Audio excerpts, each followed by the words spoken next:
Hello hello my friends, कैसे हो दोस्तों। फास्ट ट्रैक रिवीजन कोर्स में हम लोग पिछली वीडियो में माइनर्स एंड कोफैक्टर्स तक कर चुके थे। आपको याद होगा, अगर नहीं है तो कोई बात नहीं, एक बार फिर से लास्ट वाली वीडियो चेक कर लेना, ठीक है।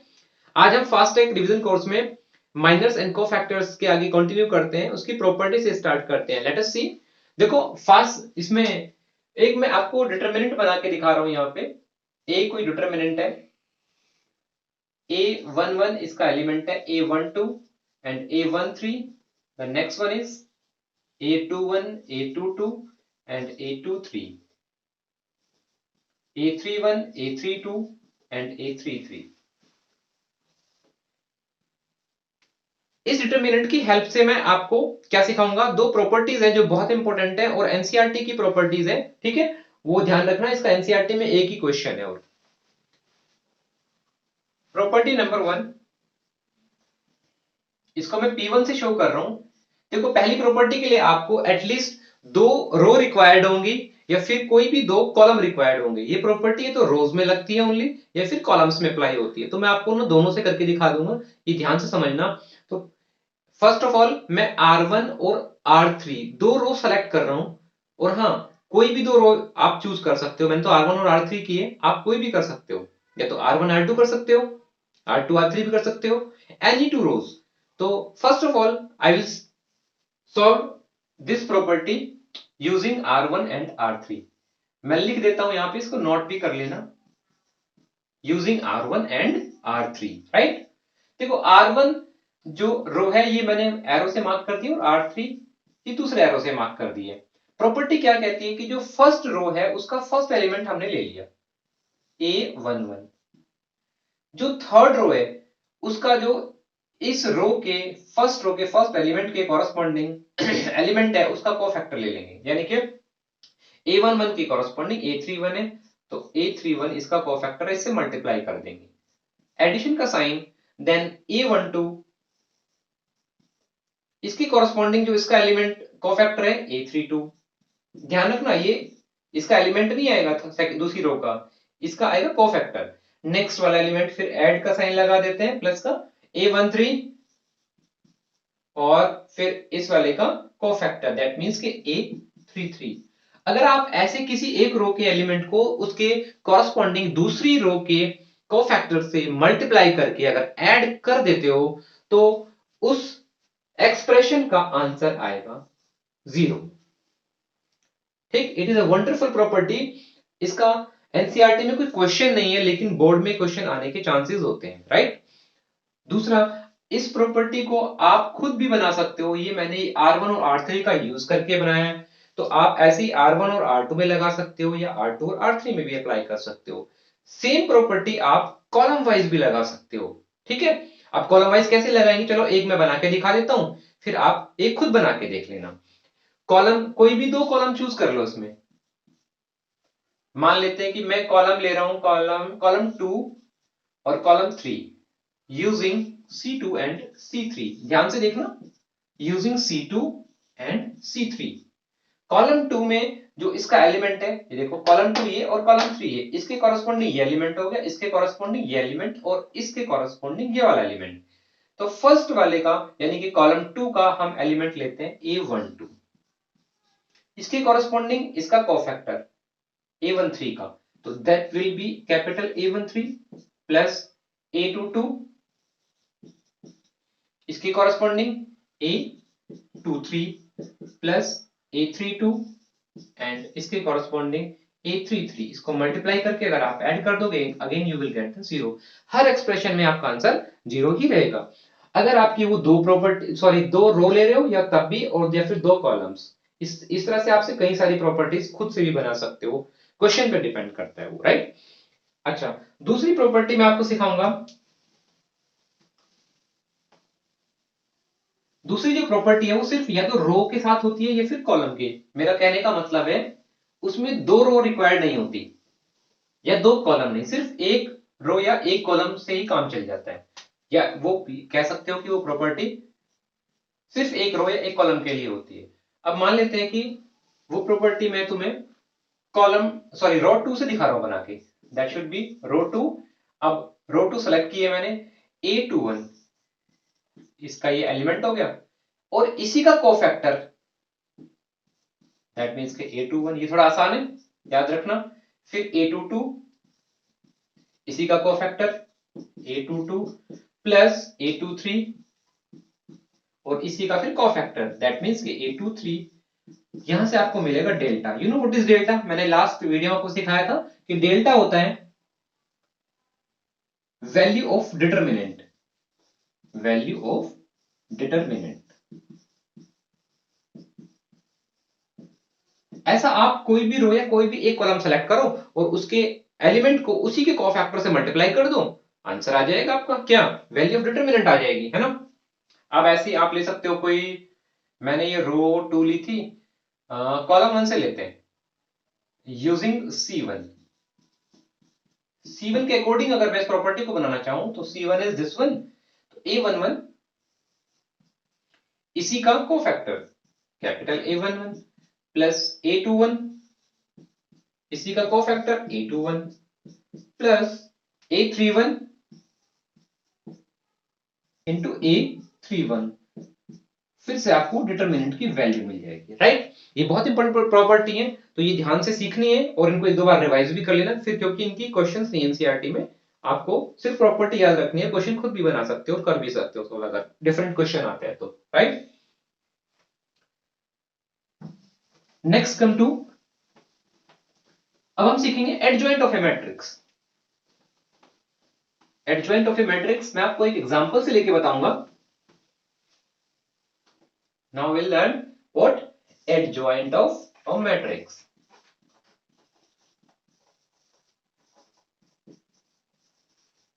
इसका जो नोटेशन है वो पहले मैं आपको बता देता हूं। ये दिखाया जाता है, मान लिया किसी एक मैट्रिक्स का आपको एडजॉइंट निकालना है, इसका नोटेशन होता है एडीजे। एडीजे लिख देते हैं और ब्रैकेट में जिस मैट्रिक्स का आपको एडजॉइंट निकालना है हम वो लिख देते हैं, adjoint of A, right. Now come to C, एक एग्जांपल लेते हैं इसमें। एक टू ऑर्डर का मैट्रिक्स है, पहले मैं इसे सिखा देता हूं आपको। मान लेते हैं कि 2 3 और एक है यहां पर एलिमेंट इसके 1 और 4। अगर आपको इसका एडजॉइंट निकालना है इस मैट्रिक्स का, तो सबसे पहले आप इसके कोफैक्टर्स फाइंड आउट कर लो। इसके कोफैक्टर्स और लिखना इसको ऐसे, लाइक के A11 यहां पर लिख लोगे, A12 इधर लिख लेते हैं एंड A21 यहां लिख लेते हैं, A22 यहां लिख लेते हैं, राइट। A11 फाइंड आउट करने के लिए आप क्या क्या करना है आपको, ये वाला एलिमेंट A11 है, इधर से ये हाइड करो और उसके सामने हाइड करो, बचा 4, तो ये 4 हो जाएगा। अब आपको देखना क्या है यहाँ पर, सबसे इंपॉर्टेंट चीज क्या है जो मैंने पिछली वीडियो में आपको बताई भी थी, कि इसके जो सफिक्स होते हैं, ये देखो 1 और 1, अगर मैं आप इन दोनों को ऐड कर दूं तो आपका आंसर आएगा 2। 2 एक इवन नंबर होता है और अगर ये इवन नंबर है तो यहाँ पर इसका कोई भी साइन चेंज नहीं होगा, दैट मीन्स कि 4 का 4 ही रहेगा। Next come to A12। A12 is this one 3। अब इसका हमें कोफैक्टर निकालना है, तो इसको ऐसे हाइड करो, इसको ऐसे हाइड करो, बचा 1, यहां पर आ जाएगा 1। अब हम साइन की तरफ देखते हैं, 1 और 2 को अगर आप ऐड करोगे तो आंसर आपका मिलेगा 3। 3 इज ए ऑड नंबर, तो इसका साइन यहां पर पॉजिटिव है, तो चेंज हो जाएगा, that will be negative. Next come to A21। A21 is this one, ऐसे कैसे क्या बचा 3। फिर से देखो 2 + 1 is 3, odd number, sign change. 2 2 check करो, A2 ये वाला एलिमेंट है, इधर से ये हाइड किया, इधर से ये हाइड किया, बचा 2। 2 + 2 इज 4, दैट मींस कि ये पॉजिटिव है और सॉरी इवन नंबर है, तो यहां पर इसका साइन चेंज नहीं होगा, राइट। तो दोस्तों आई होप कि आपको बहुत आसान सा लग रहा होगा। और अभी हमने इसके कोफैक्टर्स निकाले हैं, हमें बेसिकली हमें सीखना है यहाँ पर एडजॉइंट ऑफ ए निकालना है। एडजॉइंट ऑफ ए निकालने के लिए सिर्फ आपको एक चीज याद रखनी है, क्या, आपको एडजॉइंट ऑफ ए निकालने के लिए क्या करना है, जो कोफैक्टर्स हमने निकाले हैं उनका ट्रांसपोज कर देना है, ठीक है। तो एक ही वर्ड में इसको आप याद रखोगे, कैसे, किसी भी मैट्रिक्स का अगर आपको एडजॉइंट निकालना है तो क्या करोगे, ट्रांसपोज ऑफ द कोफैक्टर्स, है ना, ट्रांसपोज ऑफ द कोफैक्टर्स। तो यहां पर लिखता हूं सिंबल, मैंने आपको बताया था एडजॉइंट ऑफ ए कैसे निकालते हैं। फर्स्ट रो के जो कोफैक्टर्स हैं वो फर्स्ट कॉलम के बन जाएंगे, यही होता है ट्रांसपोज। 4 इधर, -1 इधर, -3 और 2 ये इधर आ जाएगा और ये इधर आ जाएगा, ये बन जाएगा इसका एडजॉइंट ऑफ ए। अब 2 ऑर्डर का अगर मैट्रिक्स है तो हमारे पास एक जादुई ट्रिक होती है जिसका हम बिना किसी कोफैक्टर के निकाले डायरेक्टली सिर्फ 5 सेकंड के अंदर अंदर इसका adjoint of A find out कर सकते हैं, है ना। मैजिक देखना अच्छा लगता है, शॉर्ट ट्रिक बड़ी आसान लगती है, तो देख लेते हैं, लेकिन वो 3 ऑर्डर के लिए एप्लीकेबल नहीं है, ठीक है, लेकिन 2 ऑर्डर में कहीं ना कहीं तो यूज करेंगे इसको। अब देखो एडजॉइंट ऑफ ए क्या कहते हो, कैसे सीखेंगे, मैं बता देता हूं। यहां पर आपको एक ऑपरेशन करना है, इसमें बहुत ही छोटा सा ऑपरेशन है, जो ये वाला डायगोनल है 2 और 4, इसके एलिमेंट्स को आप इंटरचेंज कर दो। मतलब एडजॉइंट ऑफ ए की वैल्यू अगर आपको डायरेक्टली फाइंड करनी है तो ये 4 जो है वो इधर आ जाएगा और 2 इस तरफ आ जाएगा, दैट शुड बी 4 एंड 2। इन दोनों के साइन चेंज कर देते हैं और इसको इंटरचेंज लिख दिया मैंने, याद रहेगा आपको। साइन चेंज कर दो, देखो 3 के पास पॉजिटिव है तो नेगेटिव आ जाएगा, इसके पास पॉजिटिव है तो इसके पास भी नेगेटिव आएगा। वो देखो दोनों दोनों की शक्ल एक ही है, एडजॉइंट ऑफ ए आप किसी भी तरीके से निकाल सकते हो, that's up to you, right. आसान लग रहा है। तो हमें बेसिकली क्या सीखना है, सीखना है फंडे। अगर सीख लोगे फंडे तो गाड़ दोगे झंडे। तो फंडामेंटल सीखना बहुत जरूरी है, सिर्फ बेसिक कंसेप्ट क्लियर होना चाहिए, बाकी कैलकुलेशन तो कोई भी कर लेता है। अच्छा, इसी का हम एक आगे इनवर्स कैसे फाइंड आउट करते हैं वो देखेंगे। इनवर्स के लिए एक फॉर्मूला आता है, अगर किसी भी मैट्रिक्स का आपको इनवर्स निकालना है तो A inverse must be 1 upon में determinant of A into adjoint of A, है ना। बहुत आसान है, सिर्फ हमें 2 चीजें चाहिए इसमें, जिस भी मैट्रिक्स का। अच्छा, एक बात और याद रखना कि डिटरमिनेंट ए कभी जीरो नहीं होना चाहिए। अगर डिटरमिनेंट ऑफ ए की वैल्यू जीरो आ जाती है तो आप ये लिख दोगे कि इनवर्स उसका एग्जिस्ट नहीं करता है। तो इसमें पहले ये चेक करना जरूरी है कि इसका डिटरमिनेंट ए कहीं जीरो तो नहीं आ रहा है। बाकी इस पे हम आगे डिस्कस करेंगे कि डिटरमिनेंट ए अगर जीरो आता है तो क्या होता है, नहीं आता है तो क्या होता है, सब सारे डिस्कशन होंगे। मान लेते हैं कि इसी मैट्रिक्स का आपको इनवर्स निकालना है, तो एडजॉइंट ए तो हम पहले ही फाइंड आउट कर चुके हैं, इसका डिटरमिनेंट ऑफ ए की वैल्यू निकाल लेते हैं। देखो डिटरमिनेंट निकालना बहुत आसान है, 2 4 द 8 माइनस 3 1 जा 3, 8 माइनस 3 इज 5, तो डिटरमिनेंट ए की वैल्यू 5 आ गई है। और अगर मुझे चाहिए A inverse, that will be 1 upon में determinant of A, that means कि 5। एडजॉइंट ऑफ ए कितना आ गया भाई, 4 माइनस 3 माइनस 1 एंड 2, ये ए इनवर्स की वैल्यू आ गई। 5 को अगर चाहो तो डिवाइड कर सकते हो या अदरवाइज ऐसे भी छोड़ दो तो भी कोई प्रॉब्लम नहीं है, राइट। तो ये इनवर्स ऐसे ही 2 ऑर्डर का है और 3 ऑर्डर का भी आप ऐसे निकाल सकते हो, बस उसमें क्या थोड़ा सा लंबा क्या पड़ेगा, जो कोफैक्टर्स निकालने हैं उसके, वो थोड़ा सा लेंथी पार्ट पड़ेगा, बाकी सारी चीजें आसान है।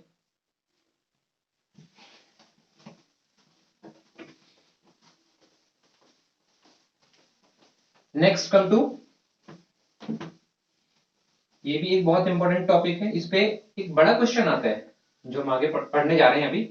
इस वाले कॉन्सेप्ट पे बेसिक 5 मार्कर का क्वेश्चन बनता है। Solution of linear equation, solution of linear equation using matrix method.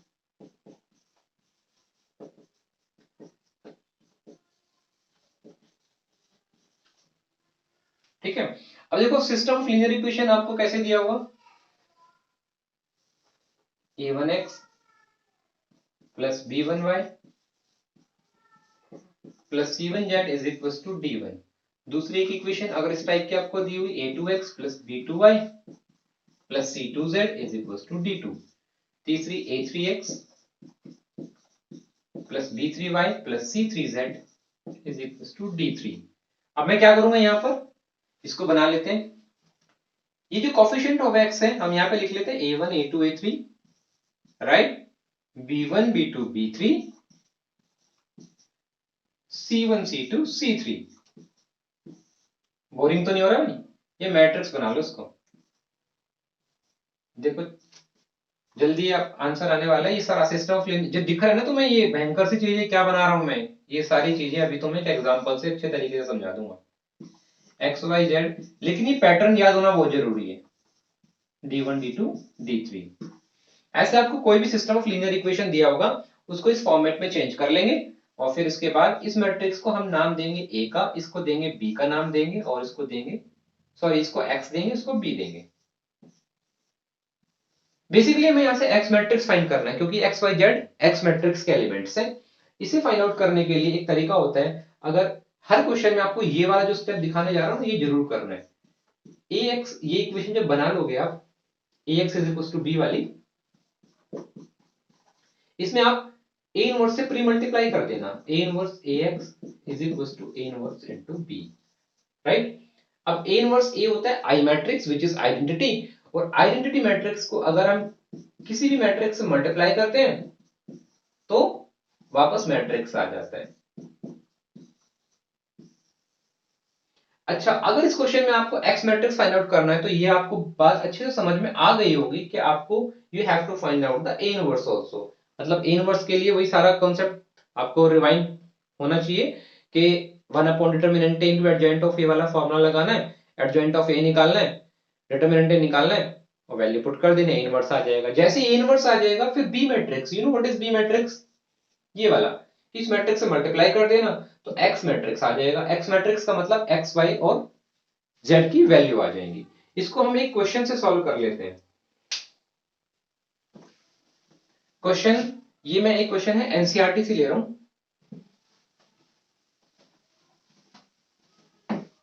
तो इस क्वेश्चन को ध्यान से देखना, ये एक एग्जांपल एनसीईआरटी का, इस क्वेश्चन सारे कॉन्सेप्ट क्लियर हो जाएंगे आपके। ये एक एग्जांपल है, एग्जांपल नंबर 29, और ये पेज नंबर दिया हुआ है, मुझे याद नहीं है वैसे पेज नंबर, मैं तो चीटिंग करके लिख रहा हूं, ठीक है। इसमें क्या करना है, थोड़ा सा चीटिंग करूंगा इस क्वेश्चन में मैं, लेकिन बताना नहीं किसी को, राइट। इस एग्जांपल में आपको एक स्टेटमेंट दी होगी बड़ी सी, ठीक है। उस स्टेटमेंट से पहले आपको इक्वेशंस बना लेनी है, ठीक है। बना लो आप लोगे statement, no doubt, I am confident कि आप बना लोगे, आई एम कॉन्फिडेंट कि आप बना लोगे। तो वो इक्वेशंस मैं डायरेक्टली लिख देता हूं यहां पर, ठीक है। इक्वेशंस आएंगी आपकी स्टेटमेंट से x plus Y plus Z is equal to 6। दूसरी इक्वेशन आएगी y plus 3z is equal to 11 and x plus z is equal to 2y। देखो थोड़ा पहले वाली इक्वेशन तो बढ़िया लग रही है, x भी है, y भी है, z भी है। दूसरे वाली इक्वेशन में भाई साहब कुछ मिसिंग सा लग रहा है, ठीक है। वो x है यार, मिसिंग क्यों करना, हमें 0 इंटू एक्स कर दो, सबको एक्स वाई जेड की फॉर्म में ले आओ। तीसरी इक्वेशन में थोड़ा और गड़बड़ लग रही है यार, 2y वहां पे चला गया, अच्छा नहीं लग रहा है इसको ना, फील गुड नहीं आ रहा है। तो इस 2y को हम क्या करते हैं, इसको लेफ्ट साइड में शिफ्ट कर लेते हैं, तो that equation will become x minus 2y plus z। बना लेते हैं इसको, x minus 2y plus z is equal to 0। ये थर्ड इक्वेशन आ गई। अभी हमने जो सिस्टम ऑफ लीनियर इक्वेशन बनाया था, हम उसी को यहां पर फिर से बना लेते हैं। सबसे पहले आपको बनाना है ए मैट्रिक्स, कोफिशिएंट ऑफ एक्स यहां पे नोट कर लेते हैं। देखो इसमें कोफिशिएंट ऑफ एक्स 1 है, इसमें एक्स का 0 है कोफिशिएंट, और इसमें एक्स का 1 है। y का लिख लेते हैं 1, इसमें y का 1, इसमें y का -2। z का लिख लेते हैं 1, 3 and -1। Next is x, y and z। Finally this one is 6, 11 and 0। देखो यार वो आगे के नहीं फॉर्मेट, वो वाला ax is equal to b वाला फॉर्मेट, इसमें a मैट्रिक्स है। अब हमें x फाइंड आउट करने के लिए वो वाला प्रोसेस जरूर लगा देना उसमें, कौन सा जो मैंने बताया था, x is equal to a inverse b वाला, x is equal to a inverse b। तो हमारा जो उसमें मेन काम है वो ये है कि a का इनवर्स निकालना है। ए मैट्रिक्स मैंने आपको यहाँ पर बना के दिखाई दिया था, तो ए इनवर्स, चलो लिख देता हूं फिर से ये वाला मैट्रिक्स, 1 1 1 और 0 1 3 third 1 minus 2 and this is 1। ये ए मैट्रिक्स है। तो ए मैट्रिक्स के लिए आपको पता है कि 1 अपॉन डिटर्मिनेंट है। डिटर्मिनेंट ए की वैल्यू अगर यहां से फाइंड आउट करोगे तो ये थोड़ा चीटिंग करके लिख रहा हूं यार मैं। Determinant of A will become, वो आता है ना आपको निकालना, इसलिए ये आसान सा काम है थोड़ा, है ना, थोड़ा चीटिंग करने का मेरा भी तो बनता है। आप लोग तो कर सकते हो थोड़ा बहुत एग्जाम्स में या घर पे कैसे भी। वैसे एग्जाम्स में जुगाड़ लगे ना तो चीटिंग छोड़ना नहीं होता है। Determinant of A is equal to इसका आएगा 9 और कोफैक्टर्स भी इसके आप निकाल लोगे। मैंने फंडामेंटल सिखाया हुआ है। कोई दिक्कत आ रही है तो थोड़ा वीडियो को पीछे खिसका ना, ये तो पिछली वीडियो में बताया, सॉरी पिछली वीडियो देख लेना एक बार, डिस्क्रिप्शन में आपको लिंक मिल जाएगा, वहां से सर्च करके देख लेना। तो मैं यहां से डायरेक्टली आपका इसका एडजॉइंट ऑफ ए लिख रहा हूं। एडजॉइंट ऑफ ए की वैल्यू आ जाएगी, adjoint of A will become 7 minus 3 2, 7 minus 3 2 and 3 0 minus 3, 3 0 minus 3 and minus 1 3 1। ये adjoint of A आ गया। अब मुझे क्या चाहिए, A इनवर्स। A इनवर्स के लिए सिंपली क्या करेंगे, 1 upon determinant of A, that means के 1 by 9 और ये वाली वैल्यू फिर से लिख देंगे यहाँ पर 7 minus 3 2 3 0 minus 3 and minus 1 3 and 1। ये इनवर्स की वैल्यू आ गई, राइट। अब इनवर्स की वैल्यू आती है, हम तो बन गए प्रिंस। यहां पर क्या कर देंगे पुट। देखो A inverse X, X should be A inverse into B. A inverse हम निकाल चुके हैं। देखो मैं इस वाले में फॉर्मूले पुट कर रहा हूं यहां पर ए इनवर्स की वैल्यू, ये जो निकाली है मैंने यहां पर 1 अपॉन 9 7 माइनस 3 2, फिर है 3 0 माइनस 3। अच्छा यहां पर ही काम करते हैं, मैं थोड़ा शॉर्टकट ले रहा हूं।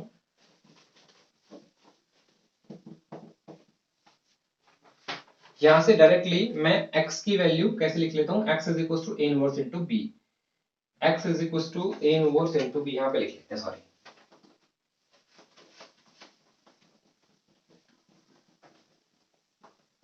x will become a inverse into b। देखो x 1 अपॉन में 9 a इनवर्स की वैल्यू आप निकाल चुके हो, दैट इज 7 माइनस 3 2 और 3 0 माइनस, एक बार चेक कर लेना प्लीज कहीं गलती ना हो रही हो, माइनस 1 3 1।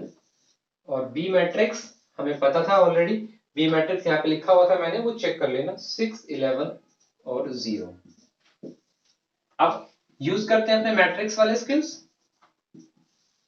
मैट्रिक्स मल्टीप्लीकेशन, जब इसको आप मल्टीप्लाई करोगे then you will get the answer 9 18 and 27, right. अब एक्स मैट्रिक्स हमारा क्या होता था, एक्स वाई एंड जेड, और यहां पर ये वैल्यू आ जाएगी डिवाइड करके 1 2 3 एंड दिस इंप्लाइज दैट अगर आप इसको कंपेयर करोगे तो x की वैल्यू 1 आ जाएगी, y की 2 आ जाएगी और z की 3 आ जाएगी। ये क्वेश्चन 5 मार्क्स का आएगा, राइट। तो है तो बड़ा आसान सा, इसमें कुछ ज्यादा झंझट नहीं है। सिर्फ आपको बेसिक फॉर्मूले क्या याद रखना है, सिर्फ आपको याद रखना फंडा। याद होंगे फंडे तो गाड़ दोगे झंडे। तो दोस्तों यहां पर ये क्वेश्चन कंप्लीट हो गया। इसमें एक रिस्क नहीं लेना, आपका आंसर चेक करने का आपके पास बहुत ही अच्छा मेथड है। जो हमारी बेसिक इक्वेशन थी ना, फर्स्ट सेकंड और थर्ड जो बनाई थी मैंने इनिशियली, वीडियो थोड़ा पीछे देख लेना करके एक बारी। उनमें से किसी भी एक इक्वेशन में, दोनों में, तीनों में आप एक्स वाई और जेड की वैल्यू पुट अप करके देखना, तो वो एलएचएस और आरएचएस को सेटिस्फाई करेंगी, दोनों को उनकी इक्वल आ जाएगी। इसका मतलब है कि आपने आंसर करेक्ट निकाला है। अगर कोई वैल्यू मिस्टेक आएगी तो वो वेरीफाइड नहीं होगा, फिर से इसको रीचेक कर लेना, क्योंकि 5 नंबर का मामला है, इसलिए इसको मतलब कि ध्यान से करना है, राइट। तो आई होप कि अब दोस्तों आपको ये वीडियो अच्छे समझ में आई होगी। तो ऑलमोस्ट हमारे इसके कॉन्सेप्ट क्लियर हो गए हैं। बस एक दो छोटे से एक 1 मार्कर वाले कुछ कॉन्सेप्ट्स हैं, वो आपको मैं नेक्स्ट वीडियो में कराऊंगा। उसमें से एक क्वेश्चन तो पक्का आएगा ही आएगा, उसे तो कोई रोक नहीं सकता है। और आज की वीडियो में अगर कोई डाउट है, कोई प्रॉब्लम है, तो आप जो है कमेंट बॉक्स में लिख देना। अगर कोई प्रॉब्लम होगी तो मैं आई विल ट्राई कि मैं आपको सॉल्व कर दूंगा आपकी प्रॉब्लम, ठीक है। कहीं कोई दिक्कत नहीं आनी चाहिए। अपने दोस्तों को भी शेयर कर देना ये वाली वीडियो, और नेक्स्ट वीडियो में हमारा डिटरमिनेंट का जो फास्ट ट्रैक डिवीजन वाला कॉन्सेप्ट है वो ऑलमोस्ट खत्म हो जाएगा, फिर हम आगे चैप्टर में मूव करेंगे, राइट। तो लाइक शेयर और सब्सक्राइब प्लीज, और दोस्तों को शेयर कर देना। चलिए, थैंक यू।